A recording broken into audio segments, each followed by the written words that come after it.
The ocean. Its depths span 2/3 of the world's surface.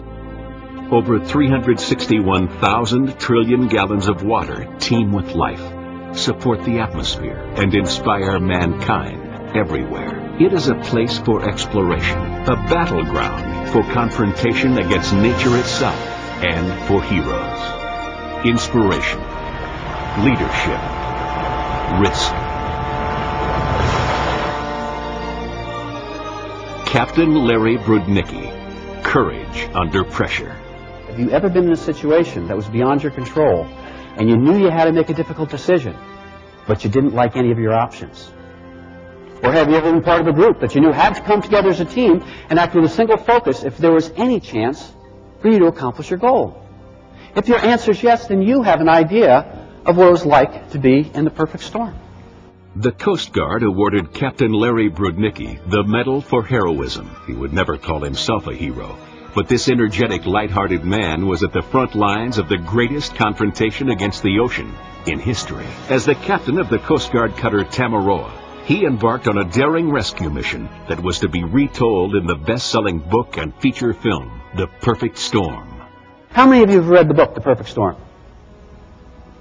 And how many of you have seen the movie? Something that always amazes me is that 75% of the people I meet are familiar with The Perfect Storm. And the question I'm frequently asked is, how did it get that name? Because the words perfect and storm don't go together. It's another oxymoron. At the time, it wasn't called the perfect storm. And it wasn't even a storm in the traditional sense of the word. It was a combination of 3 independent weather systems. A low-pressure system stalled out over Sable Island, Nova Scotia. An extreme high-pressure system was propelled southeast from Canada on the jet stream. And the extreme low pressure of Hurricane Grace came up from the Caribbean. All 3 arrived in the same place at the same time.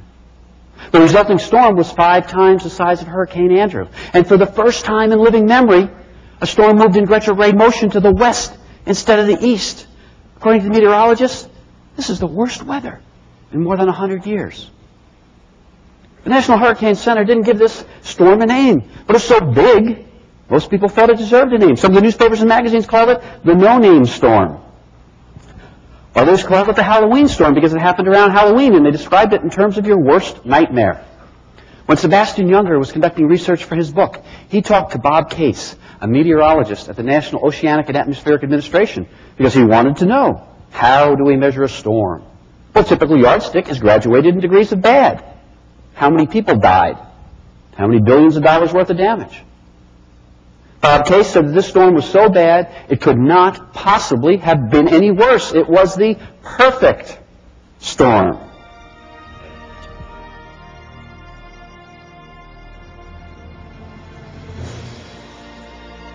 Captain Brudnicki delivers a fast-paced, energetic, and personalized presentation, striking a perfect balance between humor and drama. His story of leadership, teamwork, and risk management strategies resonates with audiences everywhere and provides your group with tools they can use immediately to plan for any scenario.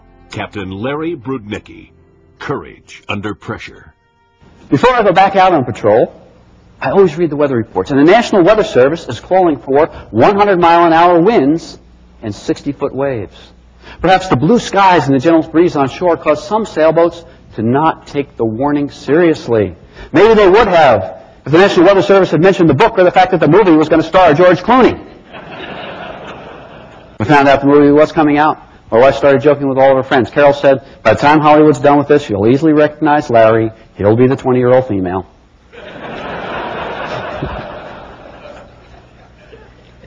As it turns out, the actor who plays me is 6'4" and weighs 300 pounds. Now Carol says, when I got home, I was soaking wet, so she threw me in the dryer, and I shrank. These rescues took place in weather that's almost beyond imagination. They're successful because everyone was where he needed to be, doing what he needed to do when he needed to do it. That's the power of a team acting with a single focus. And the movie is a good depiction of the life of a commercial fisherman. It's given tremendous Coast Guard exposure. And it's great entertainment.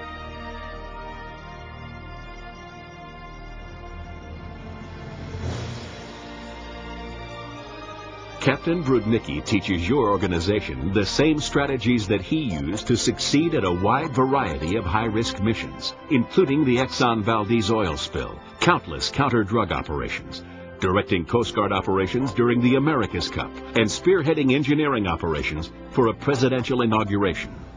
We're racing to the scene at 3 miles per hour. David Revola starts to descend. When he's low enough, he'll have his crew jump out of the helicopter and into the water. And I don't know about you, but I have never understood why anybody would jump out of an airplane. It has never made any sense to me until this night, because this airplane's about to crash. When a plane ditches, quite often the pilot does not survive the impact with the water. If his crew jumps out first, maybe they can live. He's low enough. Dave starts with his pararescue jumpers, because these people jump out of airplanes for a living. The first is Rick Smith, because Rick is the best pararescue jumper at the 106th Rescue Wing. And I'd like for a moment for you to imagine that you are Rick Smith. You're 32 years old. You're sitting at the door of the helicopter preparing to jump. What are you thinking?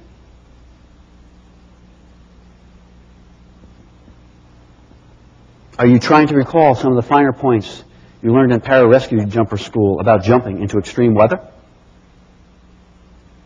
Are you thinking about your wife and your upcoming 8th anniversary? Or maybe, what costumes are your 3 children going to wear for Halloween? Or do you say a prayer? Time for preparation's over. You jump. What are you feeling?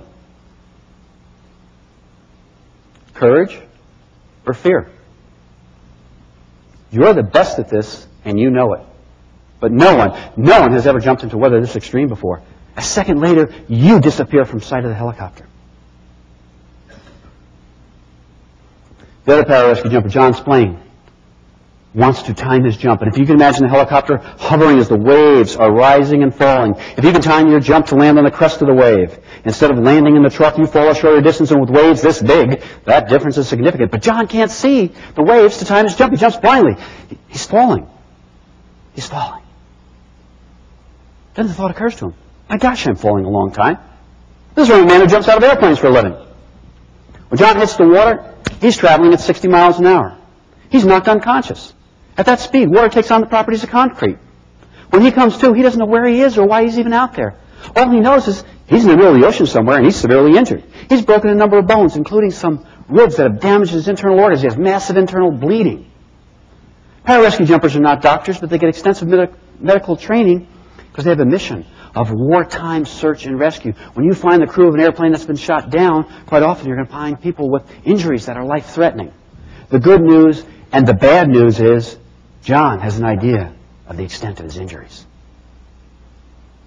Dave Revola, the co-pilot, has the night vision goggles he was wearing when they were attempting to refuel with the tanker. He flips them down. He can see the waves. He times his jump, and he jumps without incident. That's how you write it up in the military investigation. He jumps without incident. He's jumping out of an airplane that's about to crash in the middle of the ocean in the worst weather in 100 years. He jumps without incident. The weather's so bad the man can't climb up the cargo net. Our rescue team snags him in the net as if he's a fish and hauls the net up on deck. It's Graham Bouchard, the co-pilot. He had an interesting perspective on his own rescue. Graham said, when I was on the crest of the wave and the ship was down in the trough, I felt like I was standing on a mountain looking down into the valley of the ship. The man in the water does not look down at the ship. He looks up to the ship. We make another approach. We're alongside. The ship's rolling. The waves are crashing on deck. Our rescue team has been at this for almost 2 hours. They're cold. They're tired. They're wet. They've spent half that time underwater even though they've been on deck. If they wanted to give up, anyone would understand. But this team is acting with that power, the single focus. They have every intention of rescuing those men in the water. And with about their last ounce of strength, they snag them in the net. They bring them up on deck. Jim Mioli's body temperature is 89 degrees. He's that close to death. It's a good thing our helicopter pilot, Ed DeWitt, hovered over him for as long as he did, because for Jim Mioli, minutes meant the difference between life and death.